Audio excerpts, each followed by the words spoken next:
This is starting to get uglier and uglier every single night. The Lakers went to Dallas, whooped them in their own house. Luka played extremely well, had an amazing first half.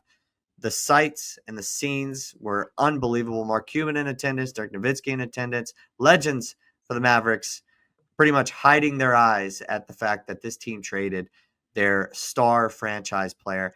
Before I toss it to you, leaving you with one thing here, Jason Kidd said in a post-game press conference that people are comparing this trade to the Babe Ruth trade back in the 1910s, 1920s, whatever it was. Boston Red Sox traded Babe Ruth to the New York Yankees, and he said that's pretty cool. Well, that was the worst trade in sports history for almost like 100 years. This one might be on the way to potentially matching or getting in the same stratosphere. That was obviously a crazy trade. So, all right.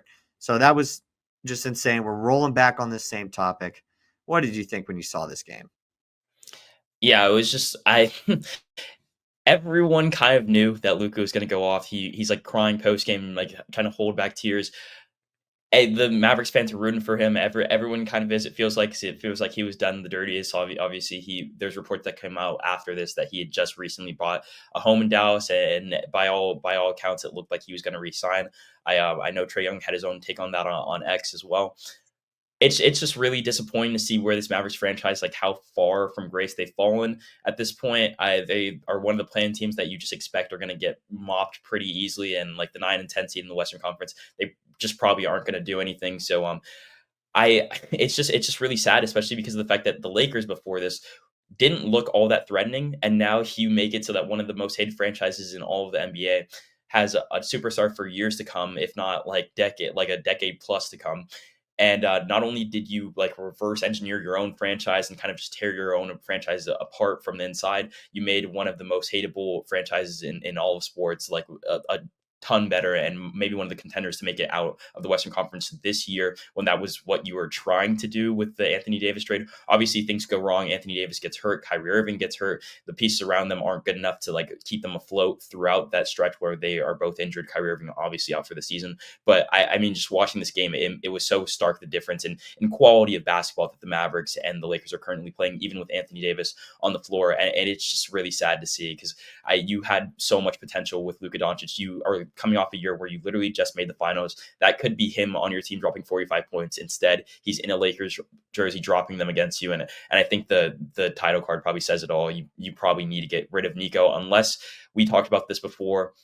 If you're moving the franchise, then this to somewhere like Las Vegas or wherever they want to relocate, that's the only way this makes sense. Like kind of just like getting everybody's back, like to having every fan like turn their back on this franchise would probably be the way to get them out of Dallas at this point. And it seems like they're fast tracking that, because Luka Doncic stayed after a day after, and was like seen like in like a Dick's Sporting Goods in Dallas, like signing like autographs and like kind of just even more like kind of like pitting the fans against Nico.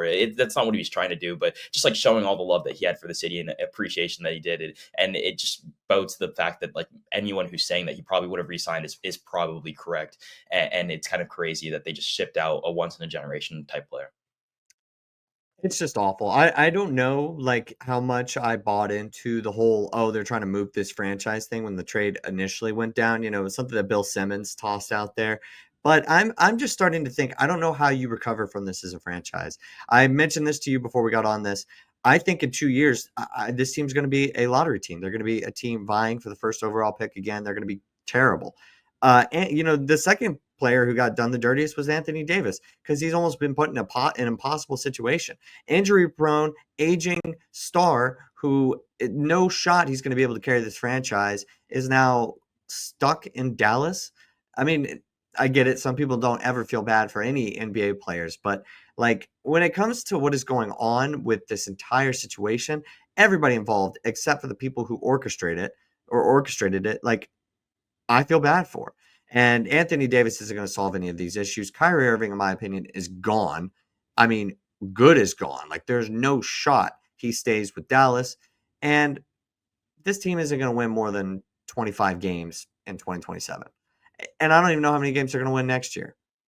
And like just going back to that game, that game specifically, I think it was like a tale of two different players when you're looking at Luka and then you're looking at AD. Like that's kind of like the trajectory of which both franchises are going. And Luka drops 45 and shoots 7 for 10 from three. It clearly doesn't seem like he's that out of shape, or at least he can play while he's however many pounds that Nico wants to say that he is. And then you look at Anthony Davis. He like 13 point. He is a double double, but it's 13 and 11 at 5 for 13 from the field. Not a terrible game, but like obviously not the Anthony Davis that we can see. And it's kind of like if the Lakers are like Luka Doncic dropping 45, and the Mavericks are like Anthony Davis dropping 13. So it's just really unfortunate. I think that we can put the blame on one or maybe a couple individuals specifically. And Nico was obviously hearing it at the game. There was a bunch of fire Nico chants inside of Dallas, and just so funny, a funny game to watch. There was a clip of Mark Cuban kind of just like rubbing his eyes and like hands in his face when those chants were going on. Just the whole day for like anybody who has like any stake in like the Mavericks as like cares about them, it probably not great. And Luka just showing you why that trade was so bad and will probably go down as the worst trade in NBA history. Yeah, the worst trade in NBA history definitely could be. I don't know if it'll be the curse of the Bambino, but it will be the worst trade in NBA history, in my opinion, for sure. Especially one that didn't have to happen, right? Yeah. He didn't actually request a trade. It's clear. It's clear as day that that's not what happened. I wanted to leave another point. I don't know if you have anything after this, but anybody who said when this trade went down that the Mavericks won this deal, like when it first went down, Yeah. Kendrick Perkins is the first person to come to mind, but there were a couple people saying, "Oh, watch out, Dallas is going to start making runs over the next couple of years." You should immediately have your talking basketball privilege revoked. I don't care what you've done in the world of basketball or anything like that. You should not be able to talk about this game if you at all thought at the very start of this trade that the Dallas Mavericks won it. Because if you want to say that, oh, hey, look, they can maybe make a run this year if Kyrie and Anthony Davis are healthy, that's fine, because that was before Kyrie went down, obviously. Like, sure, I can listen to that. Or maybe you want to say, oh, next year too, the window's still open. This is interesting. This is what they're doing. We don't know all the details. That's fine. But to outwardly say they won the deal when it first went down, I can't trust the basketball knowledge from you anymore, bro.